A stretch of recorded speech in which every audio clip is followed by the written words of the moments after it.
Vamos orar, vamos começar nessa noite o nosso culto, a nossa celebração ao Senhor através da nossa live.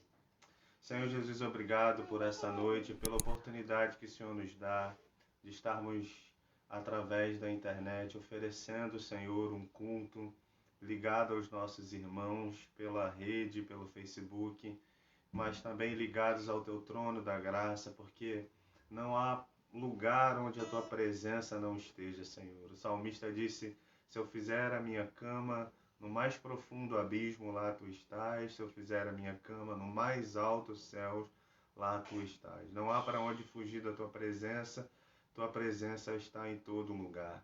Por isso nós podemos, através da rede, juntamente com os nossos irmãos, adorar o Teu nome e Te cultuar. Pedimos, Senhor, que o Senhor receba nossas orações, nossos louvores, que a Tua graça esteja sobre todos e cada um, Senhor, que estará conectado conosco. Oramos agora pela vida da Dona Fátima, oramos pela cura da Tua filha, que o Senhor possa operar um milagre na vida da Dona Fátima, a mãe da Joana, que o Senhor estenda a Tua mão agora, que a Tua graça a envolva, que toda enfermidade dê lugar à saúde, Senhor, que Tu possas curar, fazer um milagre na vida dela, fazer, Senhor, aquilo que é melhor para a vida da Tua serva. Toca nela nesse momento. Ó Pai, sopra a vida onde a enfermidade, onde a morte está operando. Ó Senhor, que Tu possas agora operar a vida, ministrar a Tua vida. Senhor, se mais alguém estiver enfermo assistindo essa live, que a cura do Senhor possa encontrar essa pessoa. Tu és o Yahvé Rafá, o Deus da cura. Sabemos que o Senhor pode todas as coisas. Não há aquilo que o Senhor não possa fazer. Senhor, por isso que a Tua potente mão se estenda agora, trazendo cura, libertação, restauração e trazendo o maior milagre de todos, Senhor. O milagre da salvação e da regeneração em Cristo Jesus. Nós te oramos em nome de Jesus. Amém. Amém, meu povo. Vamos adorar ao Senhor nessa noite.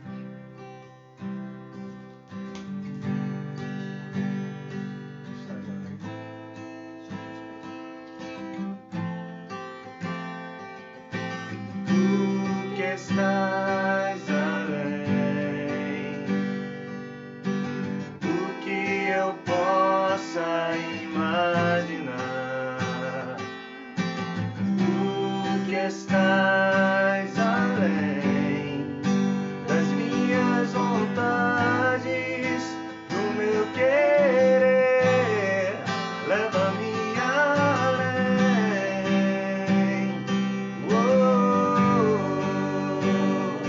Aonde Tu estás, leva-me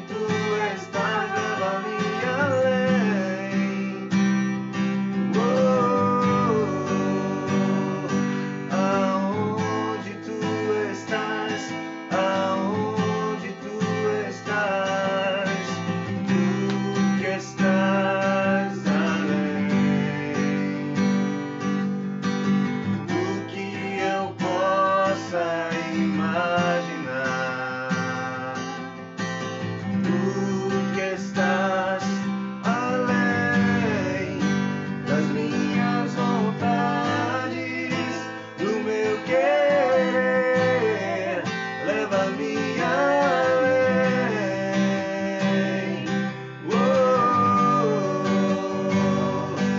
Aonde Tu estás,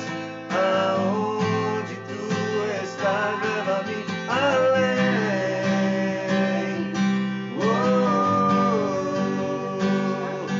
Aonde Tu estás,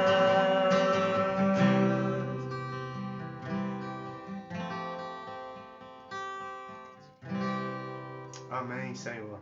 Se esse é o desejo do seu coração, ir além do que Deus, pode fazer para a nossa vida. O nosso Deus é um Deus assim, um Deus de surpresa, um Deus que nos surpreende, um Deus que sempre faz além daquilo que a gente pode pensar ou imaginar. Como disse Paulo, a uma das igrejas, se eu não estiver enganado, a igreja de Éfeso, Paulo disse que Deus é poderoso para fazer infinitamente mais do que tudo que pedimos ou pensamos, segundo o seu poder e o seu querer que opera em nós.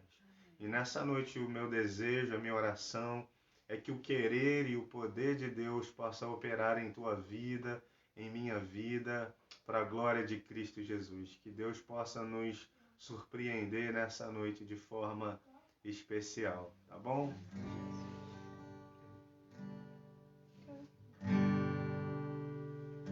A próxima canção que a gente vai cantar diz que nós somos do nosso Senhor. Diz que os nossos olhos verão o Rei. Abra os olhos, teus olhos espirituais nessa noite e veja o Senhor com os olhos do teu coração.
Vai estar orando agora nesse momento, pedindo a Deus que fale aos nossos corações agora através da sua palavra.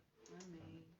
Senhor, em nome de Jesus, queremos te agradecer, Pai, por esse momento que estivemos agora, o qual o Senhor nos permitiu, Pai, te louvar com louvores, sabe, Deus? Obrigado. Mas agora queremos pedir que o Senhor esteja falando conosco através da tua palavra, Senhor. Amém, Senhor. Pedimos que, sabe, Deus, que haja um derramar sobre as nossas vidas nessa noite. Amém, sabe? Senhor. Ouve, Senhor, a nossa oração. Prepara o nosso coração para receber a tua palavra. Amém, sabe? Senhor. Que o nosso coração seja terra boa, Pai. Amém, Senhor. Sabe, Deus, faz do nosso coração terra boa para receber a tua palavra com alegria, para dar frutos, Senhor. Amém, sabe, Senhor. Deus? Em nome de Jesus. Nessa noite nós te pedimos, faz de nós terra boa, Senhor. Amém, Deus. Em nome de Jesus. Amém, Deus. Amém. Amém. Queria que você abrisse aí sua Bíblia comigo na segunda carta de Paulo aos Coríntios, no capítulo 4, dos versículos 7 até o versículo 12. Então, segunda carta de Paulo aos Coríntios, no capítulo 4, versículo 7 até o versículo 12. Nesse texto que gostaria de meditar com os irmãos nessa noite. Segunda carta de Paulo aos Coríntios, capítulo 4, versículo 7 até o versículo 12, diz assim a palavra do Senhor. Temos, porém, este tesouro em vasos de barro, para que se veja que a excelência do poder provém de Deus, não de nós. Em tudo somos atribulados, porém não angustiados. Ficamos perplexos, porém não desanimados. Somos perseguidos, porém não abandonados. Somos derrubados, porém não destruídos.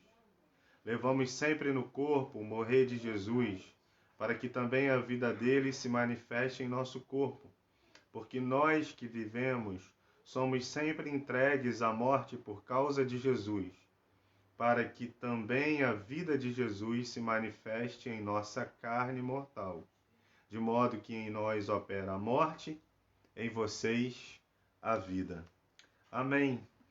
Nós temos caminhado na segunda carta de Paulo aos Coríntios, temos buscado a palavra de Deus aqui nesse texto de Paulo, nessa preciosa carta do apóstolo Paulo, uma carta a uma igreja complicada, uma igreja amada pelo apóstolo Paulo, mas também uma igreja que deu ao apóstolo Paulo muito trabalho pastoral, uma igreja que recebeu dentro dela, que se infiltrou nessa igreja, falsos mestres, falsos profetas, pessoas que começaram a colocar em dúvida a autoridade apostólica de Paulo, colocaram em dúvida o ministério pastoral de Paulo, colocaram em dúvida o estilo de pregação do apóstolo Paulo, a maneira como o apóstolo Paulo pregava.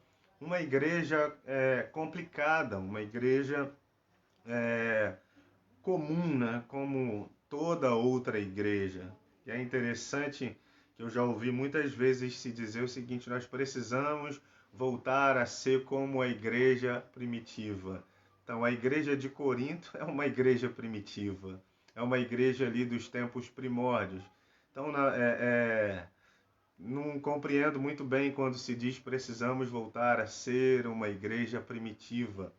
O que, na verdade, nós precisamos é aprender com a Bíblia, aprender com aquilo que a Bíblia nos mostra sobre os erros das igrejas no passado e procurar acertar agora no nosso presente. Olhar para trás, para o retrovisor e aprender, né? Como diz aquela canção lá da comunidade de Nilópolis, quero aprender com os meus erros. Então é olhar para o passado, para a igreja primitiva, em sua essência, naquilo que ela acertou, tentar imitá-la, naquilo que ela errou, tentar não cometer esse erro. Essa igreja de Corinto, uma igreja desafiadora para o apóstolo Paulo. Paulo, no capítulo 3 e no capítulo 4, especificamente, Paulo começa a explicar sua missão, seu ministério. Paulo começa a explicar o que é o Evangelho. Paulo começa a explicar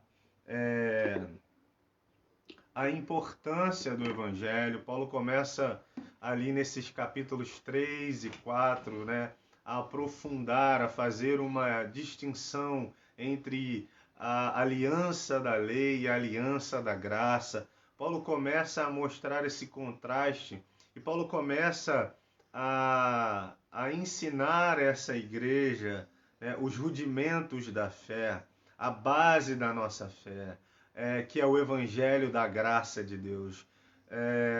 Estamos baseados no sacrifício de Jesus. Não existe cristianismo sem Jesus. Uma vez eu lembro de uma colega de trabalho que se diz cristã católica e ela estava lendo um livro de Allan Kardec que lhe fora emprestada, e ela então, ao ler aquele livro, começou a conversar comigo um pouco sobre aquilo. Eu falei para ela: você sabe que você que se declara cristã, não tem como um cristão acreditar na reencarnação. A reencarnação fere a base do cristianismo, porque o cristianismo está baseado no Cristo que ressuscitou, não no Cristo que reencarnou. Então a esperança do cristianismo não é a reencarnação, mas é a ressurreição. Aleluia. Então eu comecei a explicar para ela os rudimentos da fé cristã. E o apóstolo Paulo, aqui em Coríntios, né, na segunda carta de Paulo aos Coríntios, ele começa a falar da importância desses rudimentos da fé, da importância de se viver uma vida não baseada nos méritos daquilo que eu faço, né, para Deus, mas de viver uma vida baseada naquilo que Deus já fez por mim na cruz do Calvário. E agora no capítulo 4, ainda falando do Evangelho, da mensagem do Evangelho, os versículos de 7 até o versículo 12 desse capítulo 4, Paulo está falando de um tesouro muito valioso. Paulo está se expressando sobre o Evangelho, sobre a mensagem do Evangelho, da nova aliança, da graça de Deus. Paulo diz que essa mensagem é um tesouro valioso. Foi isso que nós lemos no versículo 7. Temos, porém, este tesouro em vasos de barro. Então Paulo ele vai dizer que o ministério da nova aliança, o ministério do evangelho, o evangelho em si, a mensagem do evangelho é um tesouro muito valioso. Note que ele estava falando até o presente momento, dos versículos 1 até o versículo 6, Paulo estava falando da glória da nova criação, da nova aliança. Paulo estava falando disso e agora ele passa a falar da fraqueza do vaso de barro. Ele vem falar da grandeza do evangelho, da grandeza do tesouro que esse vaso de barro carrega em contraste com o vaso de barro que carrega esse tesouro. Paulo fala da verdadeira miséria da sua fraqueza. Quando ele fala de um vaso, ele está referindo-se à vida dele mesmo. Paulo se coloca como esse vaso de barro. E Paulo então usa esse contraste. Nessa noite, eu queria falar um pouco sobre isso, sobre esse tesouro valioso que é o Evangelho, que é a mensagem do Evangelho. E queria destacar 3 verdades que esse texto nos mostra. O texto vai nos falar de 3 verdades sobre o Evangelho, ou sobre esse tesouro valioso. E a primeira verdade que o texto nos aponta é a comparação entre o vaso e o tesouro. Note que diz o versículo 7, temos, porém, este tesouro em vasos de barro, para que se veja que a excelência do poder provém de Deus, não de nós. Então Paulo ele faz esse contraste, ele faz essa comparação entre o vaso e o tesouro, ele destaca isso. A palavra que Paulo escreve essa carta, a palavra tesouro no grego é tesauros.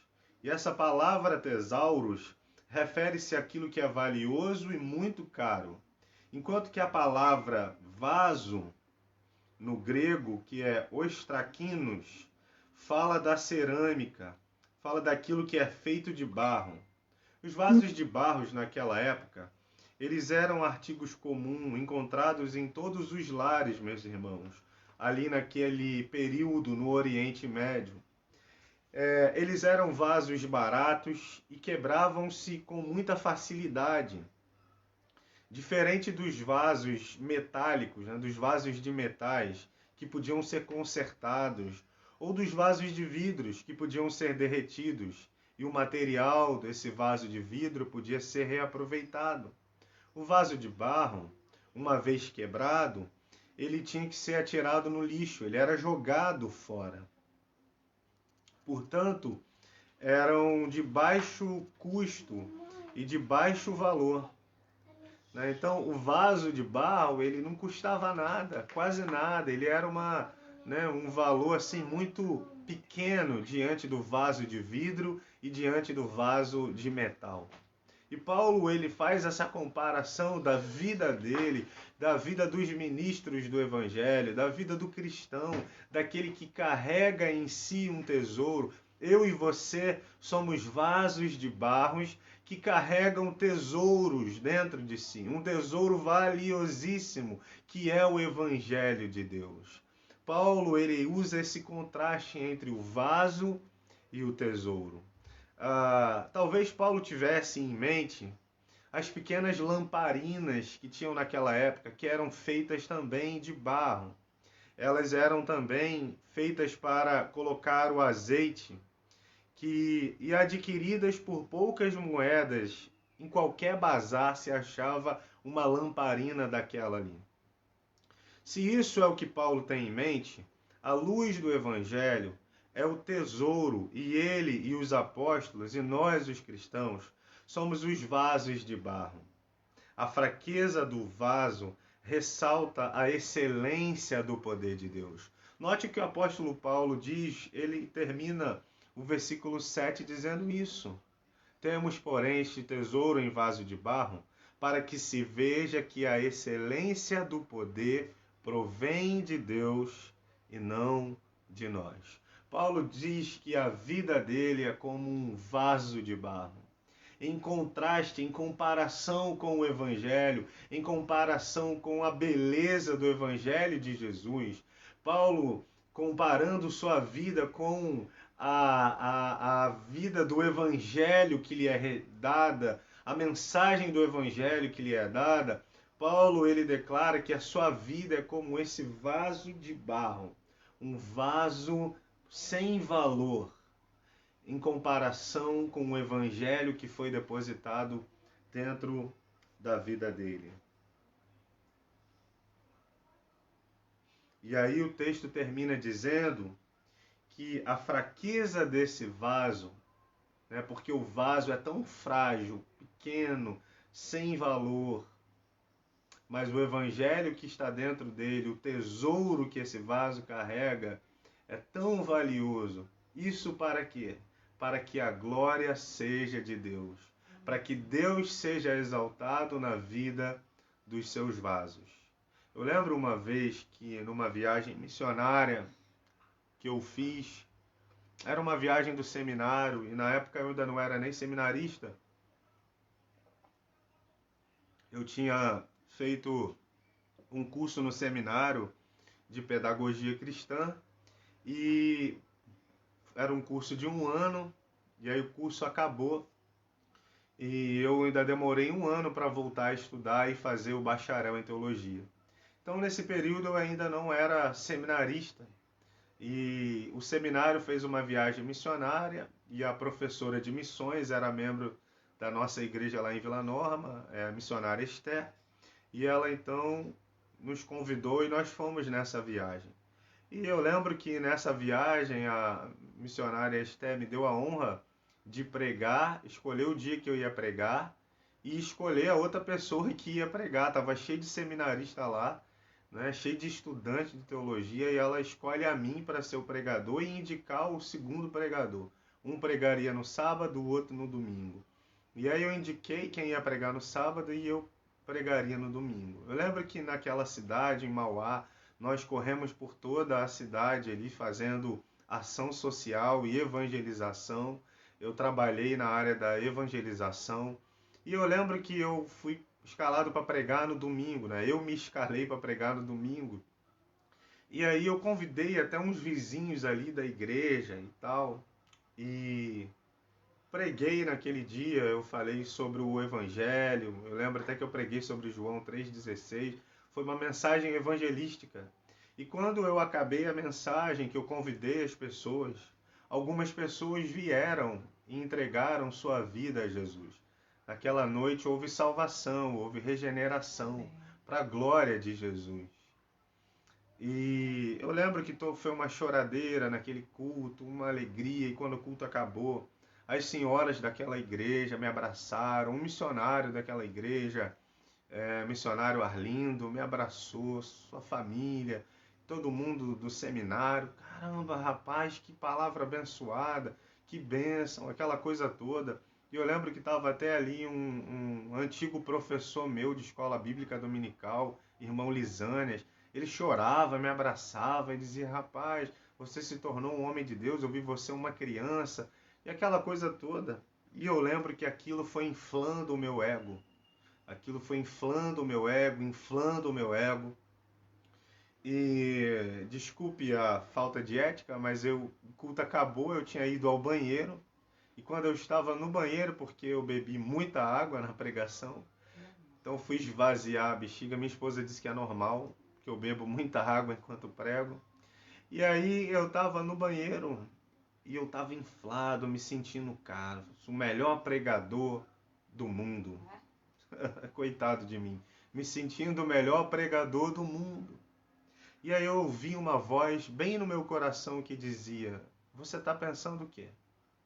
Quem você acha que você é? Você é só o vaso, meu filho. Você é só o vaso de barro. O segredo não é você. O segredo é o tesouro dentro de você. É a minha presença dentro de você. Não é você, sou eu em você. E aí, aquela voz foi falando umas coisas no meu coração e a voz dizia: você está achando que você é o tal? Hoje foi o dia que eu decidi salvar essas pessoas. Podia ser você, podia ter sido qualquer seminarista aqui, podia ter sido um missionário, poderia ter sido qualquer pregador, pregadora. Essas pessoas viriam hoje, porque foi eu quem operei o milagre da regeneração no coração delas. Não tem a ver com você, tem a ver comigo. Nós somos só o vaso. Somos só os vasos de barros, sem valor, simples, singelo, mas que carregamos um tesouro, carregamos a presença do Senhor, carregamos o Evangelho de Jesus dentro de nós. E é esse Evangelho dentro de nós, é essa presença de Deus em nosso coração, em nossa vida, que faz da gente pessoas valorosas. Nos tornamos valorosos não por causa de nós mesmos, mas o valor que existe em nós é a presença de Deus em nós. Amém. É a glória de Deus em nossa vida. É a vida de Deus em nós que faz de nós vasos valorosos. Ao mesmo tempo, é um paradoxo que ao mesmo tempo somos vasos sem valores, mas nos tornamos valorosos, porque carregamos a vida do eterno dentro de nós, porque carregamos a vida de Deus em nós. Nossa vida tem uma mensagem. Paulo está dizendo: eu carrego um tesouro. O tesouro que ele carregava era a mensagem do Evangelho dentro dele. Como diz a canção de uma cantora que eu gosto muito, uma cantora cristã chamada Lorena Chaves. Ela diz na sua canção chamada Cartão Postal, ela diz que nós somos cartas vivas e boa nova do amor de Deus. E ela diz que a carta, na música ela diz: a carta que eu carrego não fala nada de mim. Ela diz: a carta que eu carrego não fala nada de mim. Não é sobre mim, mas é sobre Ele. É sempre sobre Ele. É sempre sobre Jesus. Aleluia. É sempre sobre o Cristo. É sempre sobre a glória do Cristo. É sempre sobre o sacrifício do Cristo. É sempre sobre a obra de Cristo na cruz do Calvário. É sempre sobre a glória do Cristo. O Cristo que se humilhou, mas que o Pai lhe deu o nome que está acima de todo nome. Então a primeira verdade que esse texto nos ensina é sobre esse contraste, é sobre essa comparação, sobre os vasos que a princípio são vasos de barro e sem valor, mas que carregam dentro de si o Evangelho, a presença do Espírito Santo. O Espírito Santo foi derramado em nós, então a glória de Deus foi derramada em nossos corações, através do derramamento do Espírito sobre a nossa vida, do selo do Espírito que recebemos no dia da nossa conversão. O vaso, meus irmãos, o vaso, todo vaso, ele tem um propósito. uma finalidade e uma função. Ele é feito para conter algo e transportar algo. Então, nossa vida como vaso, né? Nós somos os vasos de Deus. Os vasos que carregam esse tesouro valioso. Nós temos uma função. Nós temos uma finalidade, nós temos um propósito. E o propósito é carregar dentro de nós a mensagem de Deus. Nós somos esse cartão postal. Nós somos essa carta viva da boa nova de Cristo Jesus. Glória a Deus, porque nossa vida tem valor, não em nós mesmos, mas naquilo que carregamos, na mensagem de Deus, no selo do Espírito, na glória de Deus derramada em nossos corações. Essa é a primeira verdade que eu queria destacar. A segunda verdade que nós destacamos nesse texto é sobre os paradoxos do cristianismo. No cristianismo, na caminhada de fé, no discipulado, no seguir a Jesus, na vida com Deus, na peregrinação espiritual, há muitos paradoxos. E Paulo vai citar aqui pelo menos 4 paradoxos, 4 contrastes que ele fala aqui nesse texto, a partir do versículo 8. Eu queria que você lesse atentamente comigo o versículo 8 e o versículo 9, que diz assim: em tudo somos atribulados, porém não angustiados. Ficamos perplexos, porém não desanimados. Somos perseguidos, porém não abandonados. Somos derrubados, porém não destruídos. Então Paulo ele vai falar dos paradoxos, né? O reverendo Hernandes Dias Lopes, ele disse que não há ministério indolor. A vida cristã não é uma estufa espiritual, nem uma sala VIP. Ser cristão não é pisar em tapetes aveludados, mas cruzar desertos abrasadores. Ser cristão é carregar no corpo as marcas de Jesus. Então, o Paulo ele vai citar o primeiro paradoxo, ou o primeiro contraste, que eu queria que você olhasse no versículo 8, que diz assim: em tudo somos atribulados, porém não angustiados. Esse é o primeiro contraste que Paulo faz. Porém somos angustiados, porém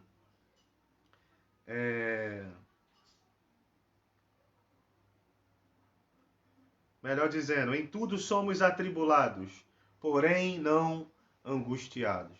Paulo fala da tribulação. Ele diz que nós, como cristãos, em nossa peregrinação espiritual, seremos atribulados. E a tribulação é uma prova extrema, enquanto que a angústia é um sentimento interno. Paulo está dizendo que a tribulação ela produz angústia. A Bíblia diz isso. Mas Paulo, mesmo enfrentando situações adversas, ele era fortalecido pelo poder de Deus. É por isso que Paulo diz, olha, em tudo nós somos atribulados, porém não angustiados. A tribulação vem, a adversidade vem, são coisas externas. Tribulação é uma coisa que vem de fora me atingir, uma situação à minha volta, né? Uma enfermidade, um desemprego, algo que acontece comigo, uma luta que eu enfrento, né? Às vezes na minha família, uma luta com alguém da minha família, né? Eu tenho alguém da minha família enfrentando o alcoolismo, então essas coisas vão me atribulando. Mas Paulo diz que nós passamos por tribulações. Sim, o próprio Jesus disse, no mundo tereis aflições, mas tem de bom ânimo, eu venci o mundo. Então Paulo diz que nós somos atribulados sim, porque não existe evangelho, não existe cristianismo sem ser atribulado. Mas porém nós não seremos angustiados. Aquele sentimento interno, né? A angústia que tenta te oprimir, aquilo que vem para te esmagar internamente, Paulo está dizendo, isso não. Isso não tem lugar dentro de mim. A angústia não encontra lugar dentro de mim. Eu posso ser atribulado, eu posso ser aprisionado, eu posso ser amarrado numa masmorra, ter meus pés e minhas mãos amarradas. É a tribulação, é a perseguição, mas mesmo assim, à meia-noite, eu canto e louvo a Deus. Foi isso que aconteceu com Paulo em Atos capítulo 16. Ele foi atribulado, mas não foi angustiado, porque o tesouro que ele carrega dentro dele, o tesouro que ele carrega, o evangelho, a graça de Deus, a glória de Deus revelada na face de Cristo, a mensagem do Cristo ressurreto dentro do apóstolo Paulo, não permite que ele se torne uma pessoa angustiada, não permite que a angústia o oprima, o destrua. Então Paulo diz, eu sou atribulado sim, mas não angustiado. O segundo paradoxo que Paulo mostra, ainda no versículo 8, ele diz assim: ficamos perplexos, porém não desanimados. Então Paulo fala de perplexidade versus desânimo. Ele diz o seguinte, que ficamos perplexos, mas não desanimamos. Estar perplexo significa estar em dúvida, estar em uma encruzilhada mental, né?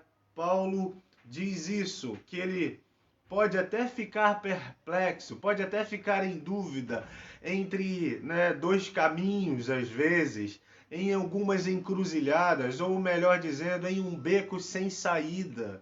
Paulo pode até se achar em becos sem saídas em momentos da sua vida, mas ele não se deixa abater pelo desânimo. Podemos estar perplexos diante das adversidades, podemos estar perplexos diante das enfermidades, podemos estar perplexos diante da pandemia que estamos vivendo, mas não desanimados. O desânimo não abatia o apóstolo Paulo. É interessante isso. Ele não se deixava abater pelo desespero. Ele pode até estar num beco sem saída, ele pode até estar em uma encruzilhada mental, mas ele não se desespera, ele não se desanima, ele não perde a esperança. Você percebe isso em Atos capítulo 27, no meio de um tufão de vento chamado Euroaquilão. Esse homem encontra a paz quando todo mundo está jogando a bagagem para fora do navio, todo mundo desesperado. Esse homem não se desespera, ele se levanta e diz, gente, já tem 10 dias que a gente não faz uma refeição, vamos comer um pão, porque o anjo do Deus a quem eu sirvo me apareceu ontem à noite e disse para mim, Paulo, fique tranquilo, importa que você chegue a Roma, você tem um destino, você tem um propósito e eu vou cumprir o propósito que tenho para a sua vida. Eu vou levar a você ao destino que eu tenho para a sua vida. Paulo, então, mesmo perplexo diante da situação que ele se via, ele é encorajado, ele não desanima, porque a palavra que o mensageiro de Deus lhe trouxe traz para ele encorajamento. Podemos viver alguns momentos da nossa vida de maneira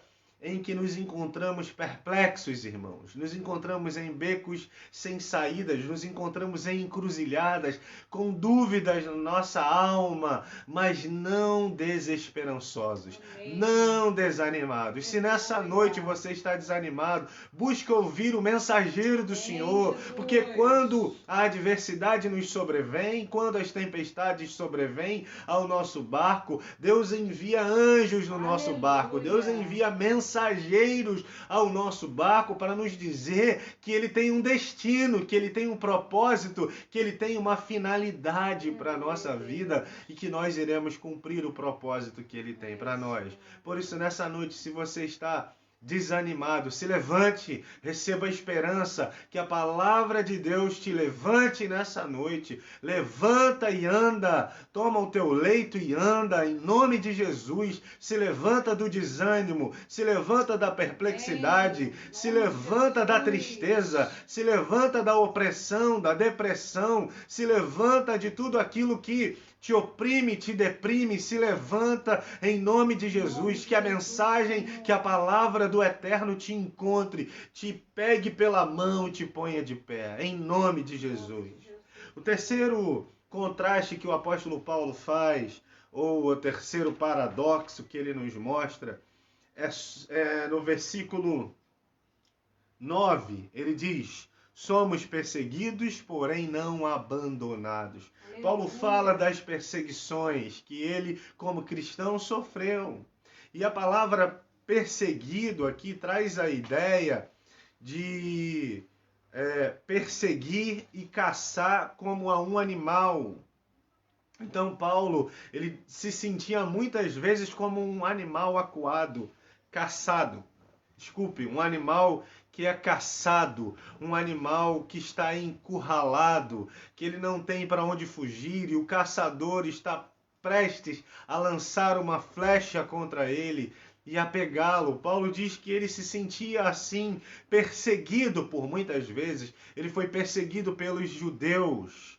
Ele foi perseguido pelos gentios. Ele foi acusado, quando preso, ele foi acusado, tanto pelas acusações dos judeus, acusações com respeito à lei de Deus, acusações com respeito à religião, mas também com respeito à lei civil. Ele era perseguido por Roma e perseguido pelos judeus. Paulo enfrentou perseguições. Mas ele diz, mas não abandonado. Por mais que eu seja perseguido, eu não me sinto abandonado. Deus está presente, eu percebo sua presença. Eu não estou largado, eu posso ser perseguido sim. Eu posso ser perseguido, pode haver perseguições de ambos os lados, tanto dos gentios quanto dos judeus, mas Deus está presente, eu não sou abandonado, eu tenho a certeza do Deus a quem eu sirvo, da presença dele em minha vida. Afinal de contas, diria Paulo, eu sou um vaso que carrego a presença valiosa desse Deus dentro de mim. Quarto paradoxo que o apóstolo Paulo cita no versículo 9, ele diz assim: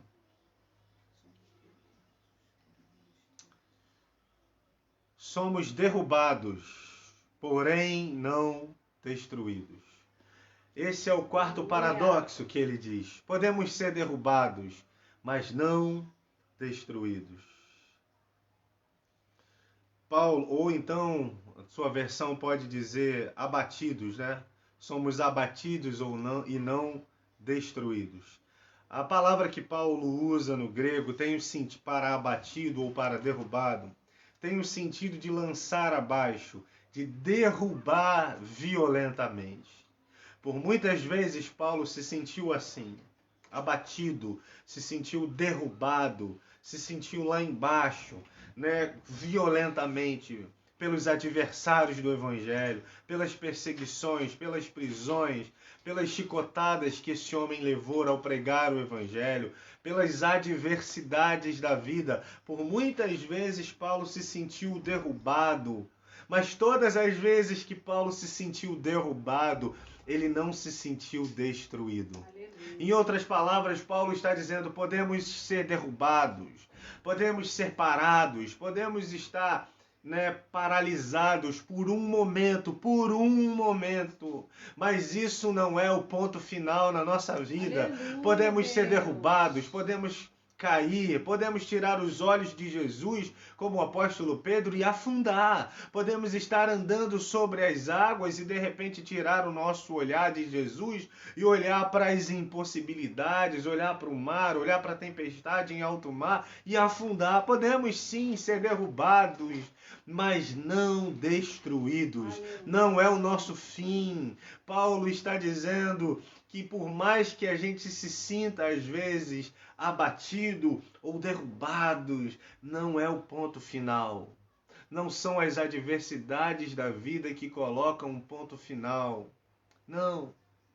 As adversidades, quando elas batem à nossa porta, nós devemos colocar uma vírgula nelas e continuar a escrever a nossa história, porque não são as adversidades que dão o ponto final. Quando Jesus chegou, Marta e Maria lidavam em Betânia, Quando Jesus chegou em Betânia, Marta e Maria lidavam com a adversidade da morte. Elas tinham um tipo de adversidade, a enfermidade. E mandam chamar Jesus. E Jesus então chega na casa dessas mulheres, na aldeia onde elas moravam, em Betânia. 4 dias depois que o irmão delas já estava morto. Jesus chegou lá.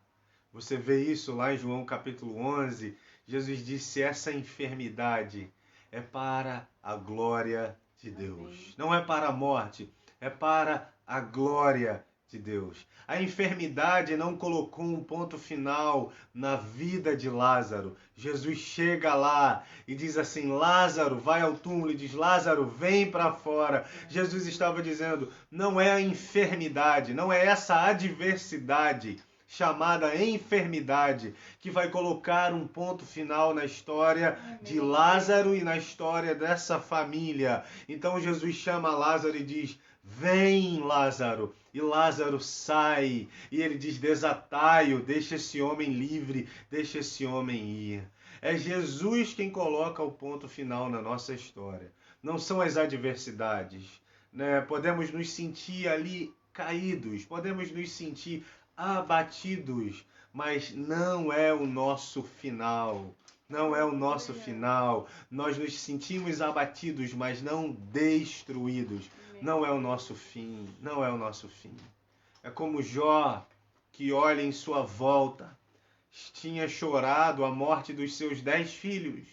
Tinha perdido todos os seus bens. Seu casamento não estava muito legal, porque a mulher dele chegou e disse assim: amaldiçoa seu Deus e morre. Ele olha para aquela dona e diz: dona, a senhora está doida, como uma doida a senhora fala. Nós recebemos o bem de Deus e não poderíamos receber também o mal.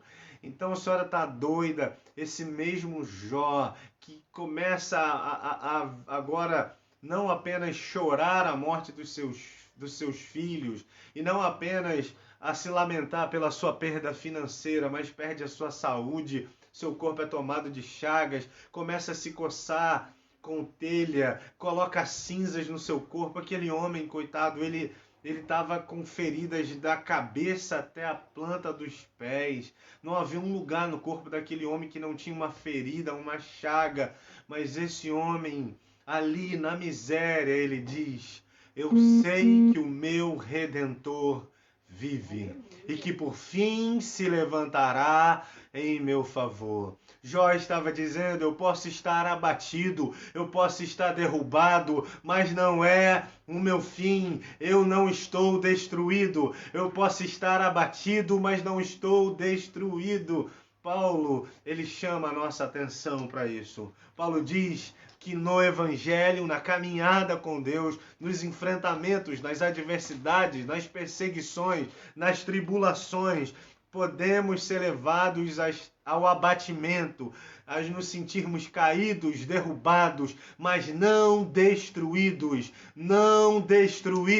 porque o nosso Redentor não vai se levantar, ele já se levantou. Quando Jó diz: o meu Redentor vive, ele se levantará, isso é uma palavra profética. Paulo se refere a Jesus, a ressurreição de Jesus, a Jesus sendo levantado da morte, a Jesus sendo levantado na cruz do Calvário, ali ao sacrifício de Jesus naquela cruz e a ressurreição de Jesus. Ele vive, ele venceu a morte e não há adversidade que esse poder que ressuscitou Jesus dos mortos não possa nos livrar em nossa vida, em nossas tribulações, em nossos abatimentos e em nossos momentos em que nos sentirmos caídos. Glória a Deus, meus irmãos. Glória a Deus. Essa é a mais pura verdade do Evangelho.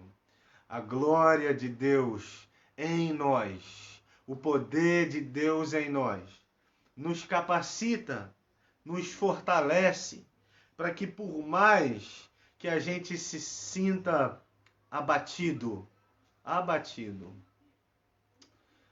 nós tenhamos a possibilidade de compreender que não estamos destruídos. Glória a Deus, glória a Deus. A terceira verdade, para a gente terminar, que Paulo nos ensina nesse texto é sobre a identificação com Cristo. Paulo diz que o cristão se identifica com Cristo, com a morte, com a ressurreição e com a vida de Jesus. Nós aprendemos que a primeira verdade, que Paulo ele faz uma comparação entre o vaso e o tesouro, o vaso de barro, algo bem simples, sem muito valor, e o valioso tesouro da glória do Evangelho de Cristo que carregamos dentro de nós como vaso. Depois aprendemos sobre os paradoxos do cristianismo. O paradoxo da tribulação versus não estarmos angustiados. Podemos ser atribulados, mas não angustiados. Podemos estar perplexos, mas não desanimados. Podemos ser perseguidos, mas não abandonados. Podemos ser abatidos, derrubados, estar caídos, mas não destruídos. E a terceira verdade que Paulo nos ensina é sobre a identificação do cristão com o Cristo. Os versículos 10, 11 e 12, queria que a gente lesse agora, diz assim: levamos sempre no corpo o morrer de Jesus, para que também a vida dele se manifeste em nosso corpo. Porque nós que vivemos somos sempre entregues à morte, por causa de Jesus, para que também a vida de Jesus se manifeste em nossa carne mortal. De modo que em nós opera a morte, e em vocês a vida. Então note que o apóstolo Paulo, ele faz esse contraste, né, entre a morte e a vida, e ele diz que nós nos identificamos com a morte de Jesus e com a vida de Jesus. Assim como nós devemos nos concentrar no tesouro em detrimento do vaso, né, que carrega o tesouro, Paulo está nos chamando a atenção para que a gente concentre a nossa visão no mestre e não no servo. Nós devemos olhar para Jesus e não para o vaso. O que Paulo está dizendo é que se sofremos, é por amor a Jesus que sofremos. Se morremos para o nosso ego, é para que a vida de Cristo seja revelada em nós. Por isso que ele diz que o morrer de Cristo opera em nós. De modo que se a morte opera nele, ele fala em nós, como ministro do Evangelho, para que a vida de Deus opere na igreja de Corinto, no ouvinte da mensagem do Evangelho. Então Paulo está dizendo que a morte opera. Que morte é essa? Do nosso ego. A Bíblia vai dizer que um dos chamados de Jesus para o discipulado é: tome a sua cruz, negue-se a si mesmo e siga. Há dois chamados de Jesus. Há o chamado para a salvação e o chamado para o discipulado. No chamado para a salvação, ele diz assim: vinde a mim, você que está cansado e sobrecarregado, vinde a mim, tomai sobre vós o meu jugo, porque o meu jugo é suave, o meu fardo é leve. Então venha e vocês vão encontrar descanso, a paz na salvação, no encontro com Jesus. E depois que a gente encontra esse descanso, ele nos convida ao discipulado. E o convite, o chamado para o discipulado, é aquele lá de Marcos capítulo 8, que ele diz: quem quiser vir após mim, tome a sua cruz, negue-se a si mesmo e siga-me. Então é a morte do nosso ego, é a morte de viver uma vida simplesmente em busca do que lhe apraz, do prazer, mas é fazer morrer o nosso ego. Imagina, Paulo fala isso, né? Que ele fez morrer o seu ego. Se passamos por tribulações, é para que Cristo seja glorificado em nossa vida.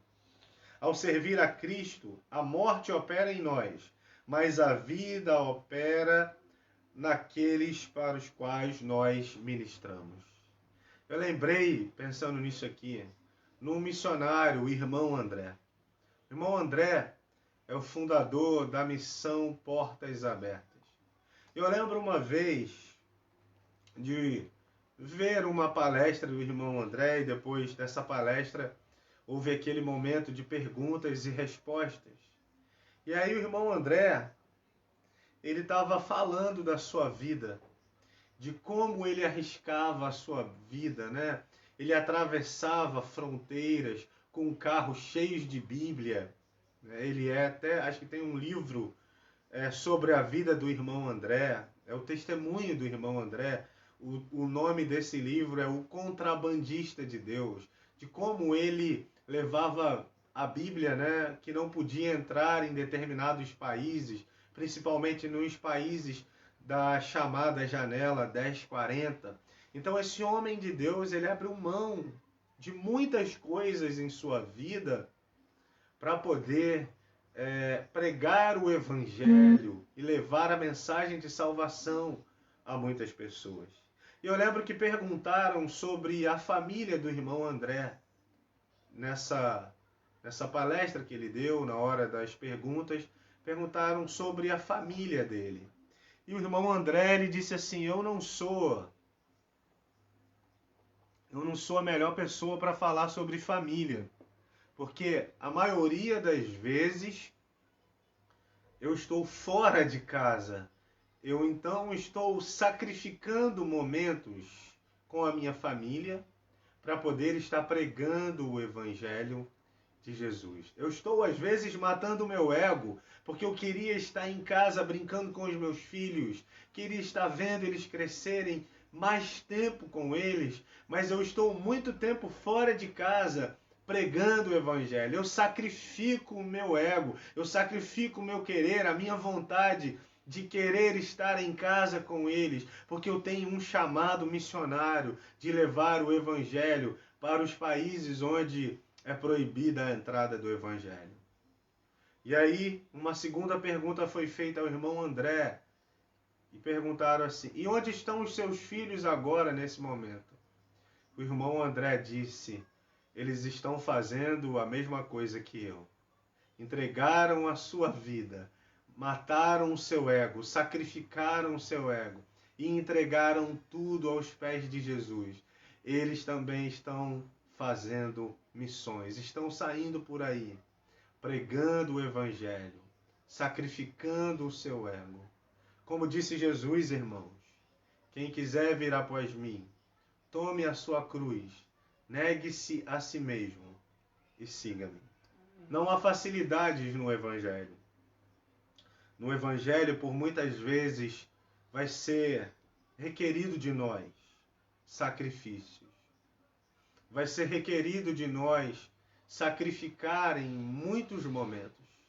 Vai ser requerido de nós, na identificação com Jesus, e nessa identificação nossa com Jesus é a identificação com a cruz de Jesus, é a identificação com a morte de Jesus, para que a vida possa operar.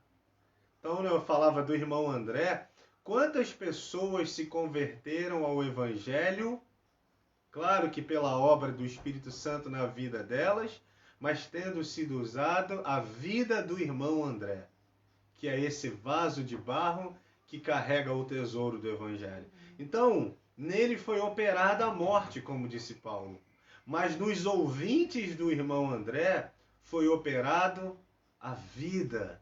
A vida de Cristo brotou neles através da morte e do sacrifício do ego do irmão André. Então, no Evangelho, muitas vezes vai ser requerido de nós que a gente volte para a cruz.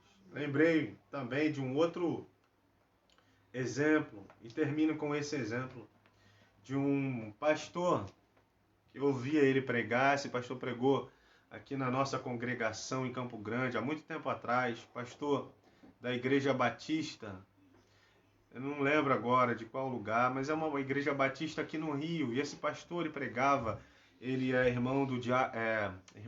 amigo do diácono Wilson, e nós o convidamos para pregar, e ele, na pregação, deu um testemunho. Ele falava que um dia ele estava se arrumando para ir para a igreja, já bem perto da hora do culto, e que de repente um dos vizinhos dele começou a fazer uma arruaça e começou a gritar no portão e a bater no portão por causa do carro do pastor que estava estacionado do lado de fora e não da garagem. O carro estava ali atrapalhando um pouco a passagem. Aquele cara começou a gritar e a humilhar aquele pastor e falou: se você não vem aqui fora que eu vou te arrebentar, que isso, e falou que ia fazer isso e aquilo. E o pastor ali, enquanto se arrumava para ir para o culto, veio que o sangue subiu. E ele disse: eu vou lá agora, vou mostrar para esse rapaz que ele tem que me respeitar, que eu sou homem, não é porque eu sou pastor que eu não sou homem. Que negócio é esse? Ele tem que respeitar. E aí, aquele rapaz ali fazendo aquela arruaça ali, bêbado já, batendo, esmurrando o portão. E aí ele ouviu a voz de Deus no seu coração que diz: acalma o teu coração. Calma, aquieta. E ele falou: não, eu tenho que ir. E a voz: aquieta, aquieta, aquieta. E todos os vizinhos ali daquele condomínio onde o pastor morava, vendo aquilo, aquela coisa vergonhosa. E o pastor segurou a onda. Daqui a pouco ele passou, foi, entrou no seu carro em paz, o camarada já não estava mais ali, foi em paz para a igreja, voltou. Na semana seguinte, aquele rapaz procurou o pastor, conversou com o pastor, ele estava enfrentando um problema muito grande. E então o pastor pôde auxiliar aquele rapaz, a sua esposa, a sua família, e aquela família então se rendeu aos pés de Jesus. Por quê? Porque o pastor sacrificou seu ego. A vontade do pastor era ir lá fora enquanto aquele camarada gritava e esmurrar a cara daquele camarada. Agora, se ele vai lá, dá um murro na cara daquele camarada, aquele camarada ia procurar aquele pastor na semana seguinte? É claro que não. Então nós nos identificamos com Jesus, na morte de Jesus, na cruz de Jesus. Nós também temos a nossa cruz. E quando nós carregamos a nossa cruz, nos identificamos com a morte de Jesus, fazemos morrer nosso ego. A vida de Jesus opera através da nossa vida. Que Deus nos abençoe nessa noite. Essa é a mensagem que eu gostaria de deixar para o seu coração, que de alguma forma o Espírito Santo possa transmitir melhor ao seu coração essa mensagem.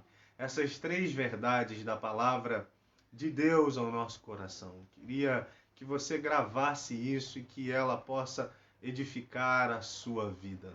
Amém? Vamos orar, meus irmãos. Senhor, obrigado pela tua palavra, obrigado por esse momento. Te oramos agora para que a tua graça possa ser superabundante sobre a nossa vida, sobre nossa casa, nossa família. Eu oro por aqueles que talvez agora, como já citamos na mensagem, se sinta abatido, derrubado lá embaixo. Que a graça do Senhor opere na vida desse irmão. Ele pode estar abatido, mas não destruído. Senhor, não é o fim. Ajuda essa pessoa a entender que não é o fim. Que não são as adversidades da vida que colocam um ponto final na nossa vida. O cristão não morre de véspera. Não é o nosso fim. Não é o fim dessa pessoa. Coloca no coração dela. Envia, Senhor, a mensagem, a tua palavra, que fortalecerá o coração e o ânimo dessa pessoa. Levanta aquele que está abatido nessa noite, para a glória de Cristo Jesus. Amém. Nós te oramos. Amém.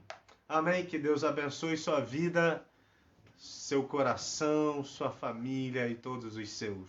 Um beijo no coração, os irmãos que estiveram conosco até agora. Deus abençoe os irmãos da congregação aqui em Campo Grande, os nossos irmãos da Igreja Congregacional de Vila Norma, nossos amigos aí, minha amiga Joana, meu primo Douglas, que estava aí também, Douglas Xavier, né? A irmã Eliane Cabral Coelho, que é prima da diaconisa Célia. Obrigado a todos vocês. Nosso pastor Vanderlei, que chegou, estava fazendo um gabinete, mas chegou a tempo ainda. Um abraço, pastor. Um abraço a todos. Uma boa noite. Amanhã às 20 horas, na fanpage do pastor Vanderlei de Castro Silva e também na fanpage EC de Vila Norma, uma mensagem para o seu coração com o nosso pastor Vanderlei. Um abraço. Lembrando os irmãos da congregação aqui em Campo Grande, que domingo nós temos o nosso culto às 18 horas, 6 horas da noite. Nos vemos lá para cultuar a Deus. Teremos também a celebração da Santa Ceia do Senhor. Fiquem na paz. Uma boa noite abençoada a todos. Amém.